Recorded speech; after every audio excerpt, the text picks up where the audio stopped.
25 more coronavirus cases in Hong Kong, with 19 of them being local infections.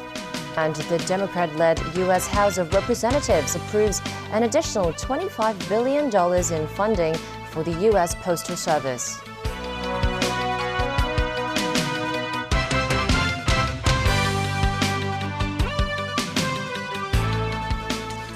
Good evening and welcome. The city has reported 25 new COVID-19 cases today, including 19 local infections. There are also 10 more preliminary positive cases. Meanwhile, the Center for Health Protection apologized for failing to notify the hospital authority that a patient who has been staying in a public hospital for a month is actually a close contact of a previous case. Attention centers around an Indonesian domestic helper. The 44-year-old suffers from leukemia and was admitted to Pamela Youth Nethersol Eastern Hospital last month. She tested negative for the coronavirus, even though she was having a fever on and off at the time. The doctors thought that clinically patient has leukemia and low white cell, so the patient has fever was as expected. However, patient developed high fever yesterday. The doctors did the COVID-19 test against, so was found should be positive. After investigation, the hospital authority found out her employer was in fact confirmed with COVID-19, meaning she is a close contact. But the Center for Health Protection did not tell the hospital about it. I must apologize for the incident. He could not understand Chinese or English. At that time, she didn't tell us that she was admitted to the hospital at the time. We thought that she was at home. Meanwhile, the 19 local cases confirmed today include a truck driver who works at the Kwai Chung container terminal. 3 workers of the Hong Chi Lei Muk Shu Hostel for severely mentally disabled persons also tested positive for the virus.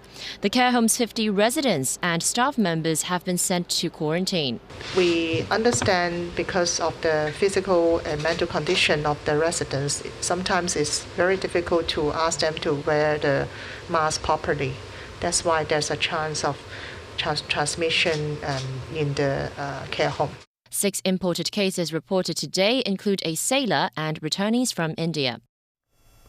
Secretary of the Civil Service Patrick Nip has revealed more details about the city's mass virus testing program set to begin September 1st. He's also appealing for the public's trust, saying the more people that come forward for testing, the earlier the epidemic can be controlled. Haley Joe has more. A new sampling method will be used for the city's mass virus testing scheme. It's called combined throat nasal swab. It causes less discomfort than the method used for high-risk groups, such as transport workers, where a long swab is inserted deep inside a person's nose, then to the lower throat. Still, it remains uncertain how many people will actually come forward to join the Beijing-backed testing drive. So in the process design, we address all the concerns. The whole process of online booking, going to the center to do the registration, and then with the test tube with just a unique number. And for the specimen taking, it will be done by our local healthcare professionals. We hope that we can contain the epidemic as early as possible so that we are in a position to restart some sort of normal activities. Nip says so far some 3,000 medical workers have volunteered to help out. He ruled out a lockdown while mass testing takes place, as suggested by the likes of pro-Beijing lawmaker Junius Ho. Having a curfew-like arrangements, requiring people not to go out for 2 weeks, simply is not possible. The circumstances in Hong Kong, the situations in Hong Kong is different from that on Mainland. The government said it would kick off the so-called health code system for cross-border travel as soon as possible. So will those who join the mass testing program be issued a certificate that can be used to apply for a health code? No. It's very clear that the universal community testing program has nothing to do with the health code. Some question if the government is capable of carrying out this mass testing involving millions of people. Why can't it do the same with the delayed LegCo elections? It's not a question of whether you can do this or do that. It's a question of during this period of time, what should be our priority? The people's right to vote has not been affected.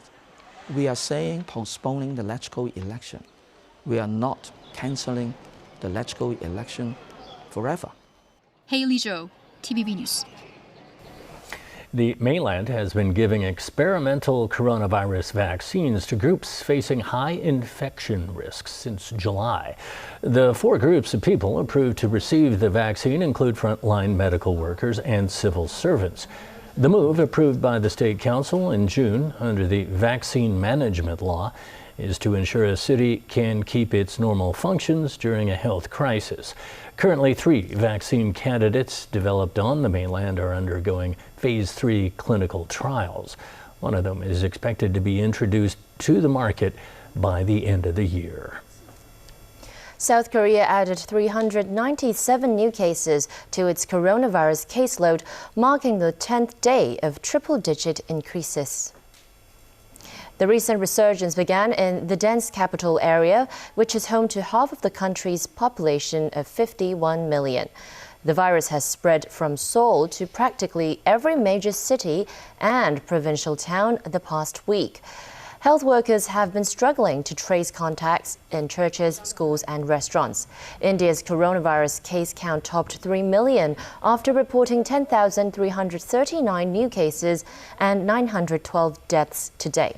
India has the 3rd highest number of infections after the US and Brazil. Its death toll of more than 56,000 is the 4th highest in the world. Australia's Victoria State reported 208 new cases and 17 deaths. In the state capital of Melbourne, residents will have to wear masks in public. Officials say the mandate will not be lifted until community transmission has been eradicated. The head of the World Health Organization says he wants to see an end to the coronavirus pandemic within 2 years of its emergence. COVID-19 first appeared in Wuhan in central China late last year before spreading to other parts of the world. If estimations are correct, the fight against the virus won't be over till the end of 2021. Globally, the coronavirus has infected more than 23 million people and killed more than 800,000. In Germany, around 1,500 volunteers equipped with face masks and tracking gadgets attended an indoor concert. They were part of a study to simulate how the coronavirus spreads in large gatherings. Movements and contacts were also monitored by sensors and other technical aids. Results should be available in autumn. Due to the COVID-19 pandemic, major events are prohibited in Germany until at least the end of October.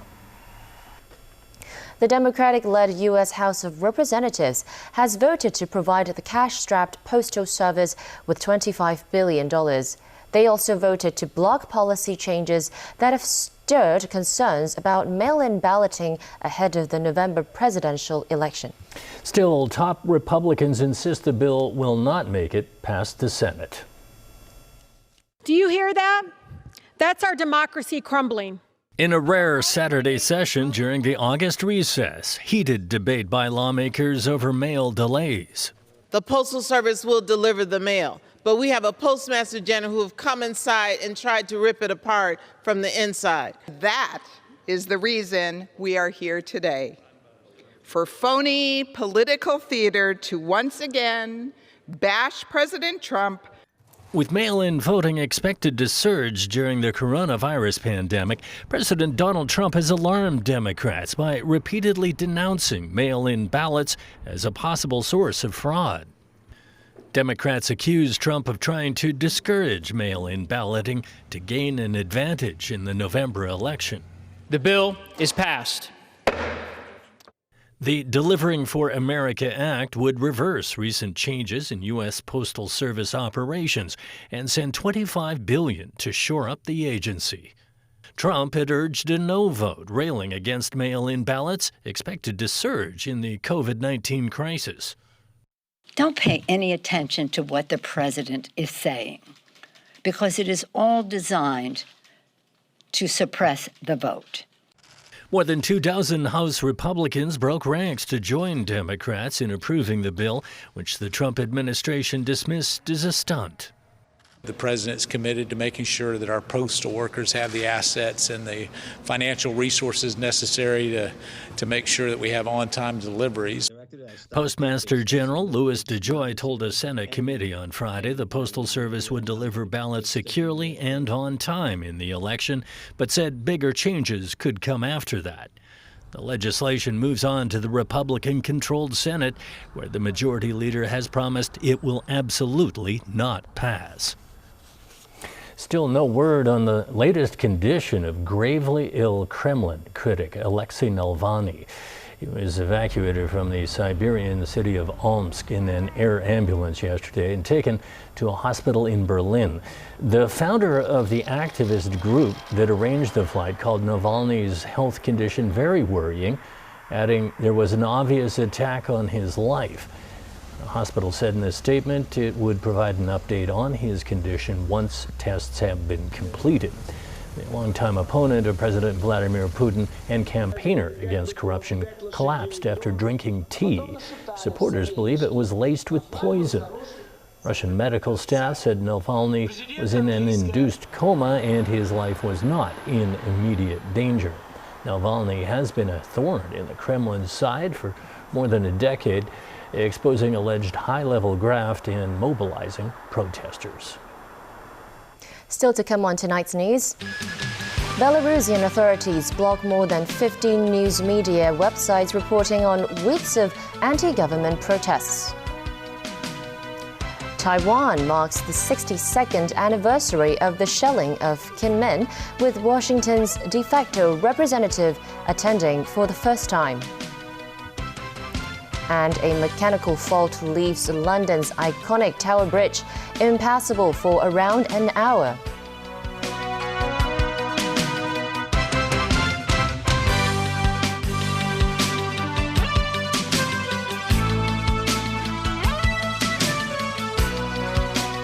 Welcome back to TVB News. Protests across Belarus have been taking place for about 2 weeks as demonstrators demand the president resign after 26 years in power. But Alexander Lukashenko remains defiant while pointing the finger at foreign forces for the unrest. Peter Cavillas tells us more. Women dressed in white formed a human chain in Minsk. They are among the tens of thousands of Belarusians that have taken to the streets for nearly 2 weeks. They are protesting what they believe was a rigged August 9th presidential election. The results handed veteran leader Alexander Lukashenko, who has been in charge for more than a quarter century, a 6th term in power. Protesters say they are fed up with declining living standards and at Lukashenko's dismissal of the pandemic, as well as his decades of repressing dissent. Police responded harshly to the protests at first, arresting 7,000 people and beating many of them. Anti-government strikes have now been called at some of the country's main factories, former bases of support for Lukashenko. The Belarusian leader threatened to close firms that continued the job action as of Monday. The closures would be a potential blow to the largely state-controlled economy that has been struggling for years. The Belarusian leader was again blaming foreign elements for the unrest. During a visit to a military exercise in the Grodno region, near the borders with Poland and Lithuania, Lukashenko alleged Western forces, including the U.S., are inspiring the anti-president protests. He also claimed NATO is deploying forces near Belarus's western border. NATO firmly denies that claim. Meanwhile, authorities in Belarus blocked more than 50 news media websites reporting on how the country's been shaken by the protests. Lukashenko's main election challenger, Svetlana Tsikhanskaya, has called for another massive show of opposition Sunday. She sees herself as a symbol of change. And I'm sure Speaking in Lithuania, where she and her 2 children fled for security reasons, Tsikhanskaya said she felt duty-bound to do what she could to support protesters, but would not run for president again. She challenged Lukashenko after her husband, a well-known video blogger, was jailed. She's been making regular video appeals to try and keep up the protests' momentum. Peter Cavillas, TVB News. In Taiwan, President Tsai Ing-wen today attended a military memorial service marking the 62nd anniversary of a key military clash. For the first time, the de facto U.S. representative on the island also took part in the commemorations.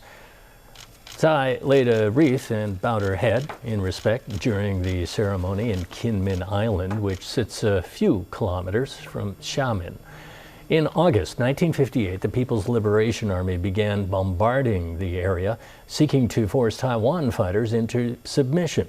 Taiwan fought back with support from the United States, and the crisis ended in a stalemate. Brent Christensen, the head of the American Institute in Taiwan, offered his respects in a symbolic show of U.S. support. Neither Tsai nor Christensen made public comments. The Trump administration has moved to bolster relations with Taipei, further irritating Beijing. Community groups are calling for more help for the unemployed. Our Pinky Wong talked to some who are among the hardest hit amid the coronavirus outbreak. I cannot sleep every day. I stayed up at night for 3 to 4 o'clock and think about why I'm so fail in my life. If the people in China do not have this virus, what will I be now? I think of this every day, and I send many CVs to many companies every day. Seldom reply me. Karen is a university graduate who was recently sacked. She's one of 330 unemployed grassroots citizens the Society for Community Organization interviewed this month. My mother has stock in 2016. I want to do something like marketing, but I gave up my dreams to go to some industry that I think I can earn more money, my saving, but it's not. It's almost used up. I think it's now less than 10,000 in my account. I believe all the people with tertiary education degree or something like that, they want to just earn money by themselves, not seek for the fund or subsidy from government. The survey found the unemployment rate among the grassroots was 28.4% between May and July. That's much higher than the city's current unemployment rate, which is 6.1%. We suggest the government they should set up a unemployment fund to help the unemployed and underemployed people for at least around 6 months, and maybe it can be 80% of their salary. The Hong Kong Manufacturing Industry Employees General Union also surveyed some 1,200 people. 20% of them are now unemployed, and 65% of them are not benefiting from the government's employment support scheme. Both groups urged the government to set up an employment assistance fund to help the needy directly. They said existing subsidies put more pressures on able-bodied adults, requiring them to participate in the Support for Self-Reliance scheme. Pinky Wong, TVB News. Police and customs officers arrested 2 mainlanders after intercepting 2 speedboats off Lantau Island on Friday. During the anti-smuggling operation, the officers seized around 200 boxes of goods. Among the items, around 200 kilograms of dry abalone and more than 400 bottles of red wine. They have a total street value of around $40 million. The officers also discovered in 4 cages a dozen pet dogs, which were later found to be microchipped. This suggests the animals were registered pet dogs in Hong Kong. London's famous Tower Bridge was stuck open yesterday, leaving traffic in chaos and onlookers amazed. The historic bridge, which crosses the River Thames and in the heart of the British capital, failed to close after opening to allow ships to pass underneath. Police reported that the bridge was closed to pedestrians and traffic, and mechanics were working to fix the problem. An hour later, the bridge returned to normal operation. Tower Bridge is 244 meters long and its towers are 65 meters high. It was built between 1886 and 1894. That's the news. Thanks for watching. Good night.